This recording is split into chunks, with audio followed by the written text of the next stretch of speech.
मजबूरी में जब केहू से जुदा होला कि मजबूरी में जब केहू से जुदा होला ई जरूरी नइखे कि उ बेवफा होला कि मजबूरी में जब केहू जुदा होला ई जरूरी नइखे कि उ बेवफा होला। देके उ राउर आँखिया में आंसू कि देके उ राउर आँखिया में आंसू अकेले में रौरा से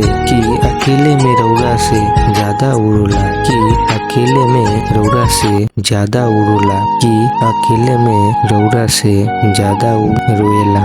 हेलो दोस्तों, कैसे हैं? उम्मीद होगा स्वस्थ होंगे, मस्त होंगे। तो दोस्तों, आप भी भोजपुरी साड़ी देखने के लिए इंटरेस्टेड हैं, जरूर वीडियो को शेयर करिएगा और चैनल पे पहली बार है तो चैनल को सब्सक्राइब कर लीजिएगा, क्योंकि दोस्तों आप लोग को इस चैनल पे भोजपुरी शायरी देखने के लिए मिलेगा और प्यार मोहब्बत से भरी शायरी मिलेगा। तो दोस्तों ज़्यादा टाइम नहीं लूंगा, वीडियो करता हूँ समाप्त और प्लीज आप लोग इस चैनल को सब्सक्राइब कर लीजिएगा और वीडियो को शेयर जरूर करिएगा।